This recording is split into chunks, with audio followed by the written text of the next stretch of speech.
तो दोस्तों आज हम फिर से आपके लिए लेकर आए हैं देश दुनिया की तमाम ताजा बड़ी खबरें। सबसे पहली बड़ी खबर में आपको बताएंगे दोस्तों कि लोकसभा चुनाव से पहले प्रधानमंत्री मोदी को लगा झटका। पवन सिंह के बाद बीजेपी सांसद उपेंद्र सिंह रावत ने बीजेपी से चुनाव लड़ने से किया इनकार। लौट आया बाराबंकी से टिकट। मोदी अमित शाह के लिए झटका।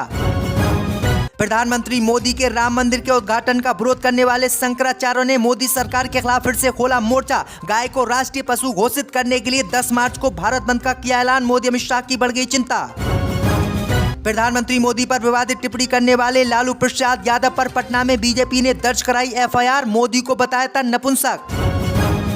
गाजा पट्टी में जंग के बीच इजराइल की जनता ने ही खोल दी प्रधानमंत्री नेतन्याहू की पोल। कहा अपनी सत्ता बचाए रखने के लिए गाजा पट्टी में जंग नहीं रोक रहे नेतन्याहू। लोकसभा चुनाव से पहले योगी आदित्यनाथ की हो सकती है उत्तर प्रदेश में हत्या। योगी को बम से उड़ाने की मिली धमकी। CUG नंबर पर आई कॉल। मचा उत्तर प्रदेश में हड़कंप। लोकसभा चुनाव के बीच किसानों ने मोदी के मंत्री टहनी के खिलाफ उत्तर प्रदेश में खोला मोर्चा। टिकट देने का किया विरोध। देश भर में जुलूस निकालने की भी कर दी अपील। मोदी अमित शाह की बढ़ेगी चिंता। बीजेपी का टिकट लौटाने वाले पवन सिंह आरजेडी के टिकट से आरा से लड़ सकते हैं चुनाव। लालू तेजस्वी यादव से बन गई है बातचीत। तो दोस्तों सभी खबरों को आपको एक एक कर बताने वाले हैं। वीडियो को लाइक कर चैनल को सब्सक्राइब कर दें। इसी बीच पर तो दोस्तों अगली खबर की ओर। तो लोकसभा चुनाव से पहले बीजेपी को लगा एक और झटका। पवन सिंह के बाद अब उपेंद्र सिंह रावत ने लौटाया बीजेपी का टिकट। जब दोस्तों आपको बता दें कि लोकसभा चुनाव से पहले बीजेपी को दूसरा बड़ा झटका लग गया है। खबर सामने आ रही है दोस्तों की पवन सिंह के आसनसोल से लोकसभा चुनाव नहीं लड़ने के ऐलान के बाद अब उत्तर प्रदेश के बाराबंकी से बीजेपी सांसद उपेंद्र सिंह रावत ने भी 2024 का चुनाव नहीं लड़ने का ऐलान कर दिया है और बीजेपी का टिकट भी उन्होंने लौटा दिया है। दरअसल आपको बता दें कि उनका एक आपत्तिजनक वीडियो वायरल हुआ था और वीडियो वायरल होने के बाद उन्होंने बीजेपी से चुनाव लड़ने से इनकार कर दिया है और बीजेपी का टिकट लौटा दिया है। यानी बीजेपी को दूसरा बड़ा झटका एक हफ्ते से पहले ही लग गया है। इसी बीच पर तो दोस्तों अगली खबर की ओर। तो राम मंदिर के उद्घाटन का विरोध करने वाले शंकराचार्यों ने मोदी सरकार के खिलाफ फिर से खोला मोर्चा। 10 मार्च को भारत बंद का किया ऐलान। जब दोस्तों आपको बता दें कि प्रधानमंत्री मोदी द्वारा राम मंदिर के उद्घाटन का विरोध करने वाले शंकराचार्यों ने मोदी सरकार के खिलाफ फिर से मोर्चा खोल दिया है। शंकराचार्यों ने मोदी सरकार को अल्टीमेट दिया है कि अगर मोदी सरकार ने गाय को राष्ट्रीय गौ माता का दर्जा नहीं दिया तो हम सरकार के खिलाफ विरोध प्रदर्शन करेंगे। वहीं आपको बता दें कि शंकराचार्यों ने कहा है कि हमने गाय के पक्ष में आने वाली 10 मार्च को भारत बंद बुलाया है। अगर फिर से मांग पूरी नहीं की गई तो पूरे देश के साधु संत 4 दिन बाद यानी 14 मार्च को संसद तक पैदल मार्च करेंगे और मोदी अमित शाह का घेराव करेंगे। तो मोदी सरकार की मुश्किलें एक बार फिर से शंकराचार्यों ने बढ़ा दी है। इसी बीच पर तो दोस्तों अगली खबर की ओर। तो लालू यादव ने प्रधानमंत्री मोदी पर की थी विवादित टिप्पणी। केस हुआ दर्ज। जब दोस्तों आपको बता दें कि लोकसभा चुनाव से पहले नेताओं की बीच जुबानी जंग शुरू हो गई है। पटना के गांधी मैदान में आरजेडी की जन विश्वास रैली में आरजेडी नेता लालू प्रसाद यादव ने प्रधानमंत्री मोदी पर विवादित टिप्पणी की थी। लालू की टिप्पणी को लेकर अब राजनीति तेज हो गई है और इस टिप्पणी के खिलाफ पटना के ही गांधी मैदान थाना में शिकायत दर्ज कराई गई है। बीजेपी ने इसे अपमानजनक करार दिया था। तो वहीं बीजेपी नेता अजय आलोक ने कहा कि प्रधानमंत्री मोदी ने बचपन में ही संन्यास ले लिया था और जो संन्यास ले लेता है वह सभी बंधन से मुक्त हो जाता है और फिर उसके बच्चे भी नहीं होते हैं। दरअसल आपको बता दें कि लालू यादव ने प्रधानमंत्री मोदी को नपुंसक बताया था और उन्हें हिंदू भी मानने से इनकार कर दिया था और इसी मामले को लेकर अब लालू यादव पर बीजेपी वालों ने केस पटना में दर्ज करवा दिया है। इसी बीच पर तो दोस्तों अगली खबर की ओर। तो इजराइल की जनता ने ही खोल दी प्रधानमंत्री नेतन्याहू की पोल। बता दिया क्यों नहीं रोक रहे फिलिस्तीन के खिलाफ जंग। जब दोस्तों आपको बता दें कि फिलिस्तीन में जंग ना रोकने को लेकर दुनिया भर के देश इजराइल से नाराज हैं। इजराइल के अंदर भी जंग के खिलाफ अब आवाज उठने लगी है। एक सर्वे के मुताबिक इजराइल के 53% नागरिक मानते हैं कि इजराइल के प्रधानमंत्री बेंजामिन नेतन्याहू अपनी सत्ता के लिए गाजा जंग को लंबा खींच रहे हैं। बता दें कि जंग के शुरू होने के बाद से इजराइल की अर्थव्यवस्था को बड़ा झटका लगा है और इजराइल के बीच महंगाई मंदी बढ़ गई है। इजराइल के शहरों में लोग रोजगार के लिए तरस रहे हैं और भुखमरी के शिकार हो रहे हैं। भुखमरी के शिकार होने के बावजूद भी नेतन्याहू गाजा पट्टी में जंग नहीं रोक रहे हैं, जबकि सरकार के खिलाफ तेल अवीव में जबरदस्त प्रदर्शन हो रहे हैं। तो ये बड़ी अपडेट आ रही दोस्तों कि अपनी सत्ता बचाने के लिए और प्रधानमंत्री बने रहने के लिए इजराइल के प्रधानमंत्री नेतन्याहू में जंग नहीं रोक रहे हैं। पर तो दोस्तों अगली खबर की ओर। तो बीजेपी का टिकट लौटाने वाले पवन सिंह आरजेडी के टिकट से लड़ेंगे चुनाव। जहां दोस्तों आपको बता दें कि भारतीय जनता पार्टी ने अपनी 195 उम्मीदवारों की सूची जारी की थी, जिसमें जो है भोजपुरी स्टार पवन सिंह को आसनसोल से लोकसभा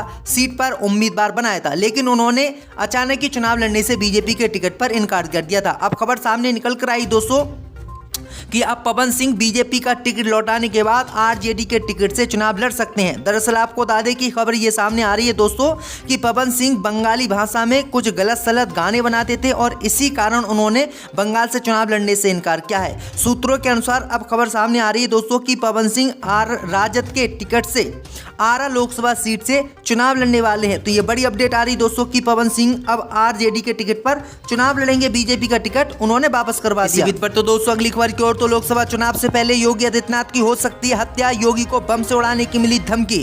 जी दोस्तों आपको बता दें कि लोकसभा चुनाव से पहले उत्तर प्रदेश के मुख्यमंत्री योगी आदित्यनाथ की हत्या हो सकती है। दरअसल आपको बता दें कि उत्तर प्रदेश के सीएम योगी आदित्यनाथ को बम से उड़ाने की धमकी लोकसभा चुनाव से पहले दी गई है। सूबे की राजधानी लखनऊ के पुलिस कंट्रोल रूम में एक कॉल के जरिए धमकी दी गई है।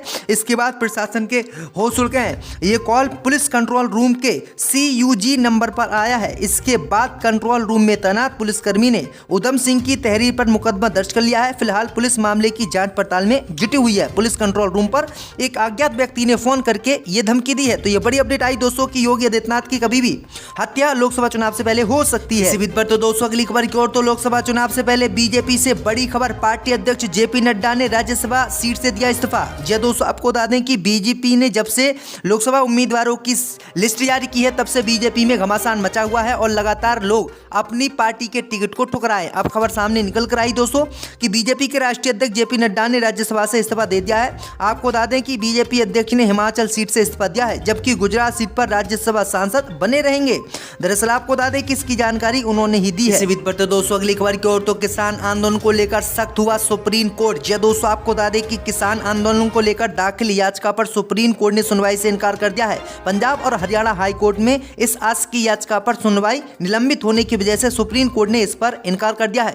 दरअसल आपको बता दें कि सुप्रीम कोर्ट में किसानों ने याचिका लगाकर गुहार लगाई थी कि कोर्ट सरकार को निर्देश दे कि किसान जिन मांगों को लेकर प्रदर्शन कर रहे हैं उन पर सरकार विचार करे, किसानों के साथ सरकार उचित व्यवहार करे। प्रदर्शनकारी किसान दिल्ली जाकर प्रदर्शन करना चाहते हैं, ये उनका अधिकार है, उन्हें दिल्ली जाने और प्रदर्शन करने से ना रोका जाए। वहीं आपको बता दें कि अब सुप्रीम कोर्ट ने सुनवाई के दौरान कहा है कि हम इस बात को आपकी मानेंगे लेकिन आपको आंदोलन ठीक तरीके से करना चाहिए, पब्लिसिटी के लिए आंदोलन आपको नहीं करना चाहिए। तो किसानों के लिए सुप्रीम कोर्ट ने बड़ी बातें कही हैं। इसी बीच पर तो दोस्तों अगली खबर की ओर तो मालदीव ने फिर लिया भारत से पंगा, बीच समुद्र पकड़ी नाव, मोदी करेंगे ये काम।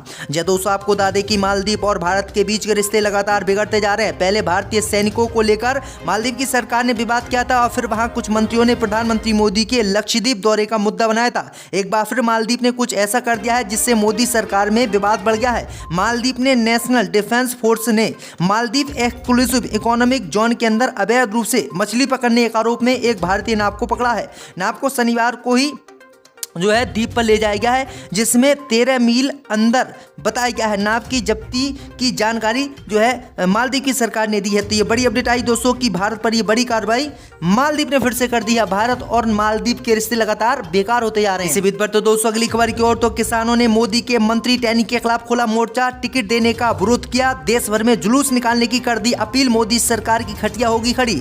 जी दोस्तों आपको बता दें कि उत्तर प्रदेश की खीरी लोकसभा सीट से केंद्रीय मंत्री अजय मिश्रा टैनी को बीजेपी द्वारा लोकसभा का टिकट देने का संयुक्त किसान मोर्चा ने विरोध किया है। मोर्चा ने देश भर में बीजेपी के इस फैसले के खिलाफ जुलूस निकालने की अपील की है। संयुक्त किसान मोर्चा ने एक बयान जारी किया है जिसमें बताया है कि बीजेपी द्वारा लोकसभा चुनाव 2024 में उत्तर प्रदेश की खीरी सीट से मुख्य आरोपी और किसानों का हत्यारा आशीष मिश्रा टैनी के पिता और लखीमपुर खीरी में हुई घटना के मुख्य साजिशकर्ता अजय मिश्रा टैनी को उम्मीदवार बनाने का हम कड़ा विरोध करते हैं। बयान में कहा गया है कि मोदी सरकार तत्काल अजय मिश्रा टैनी से टिकट वापस ले और इसको टिकट ना दे। तो ये बड़ी अपडेट आई दोस्तों कि मोदी सरकार और इस मोदी के मंत्री के खिलाफ किसानों ने मोर्चा खोल दिया है जिससे मोदी सरकार को काफी नुकसान खीरी में हो सकता है। इसी बीच पर तो दोस्तों अगली खबर की ओर तो सुप्रीम कोर्ट से आम आदमी पार्टी को लगा झटका, 15 जून तक पार्टी का दफ्तर खाली करने का कोर्ट ने दिया आदेश।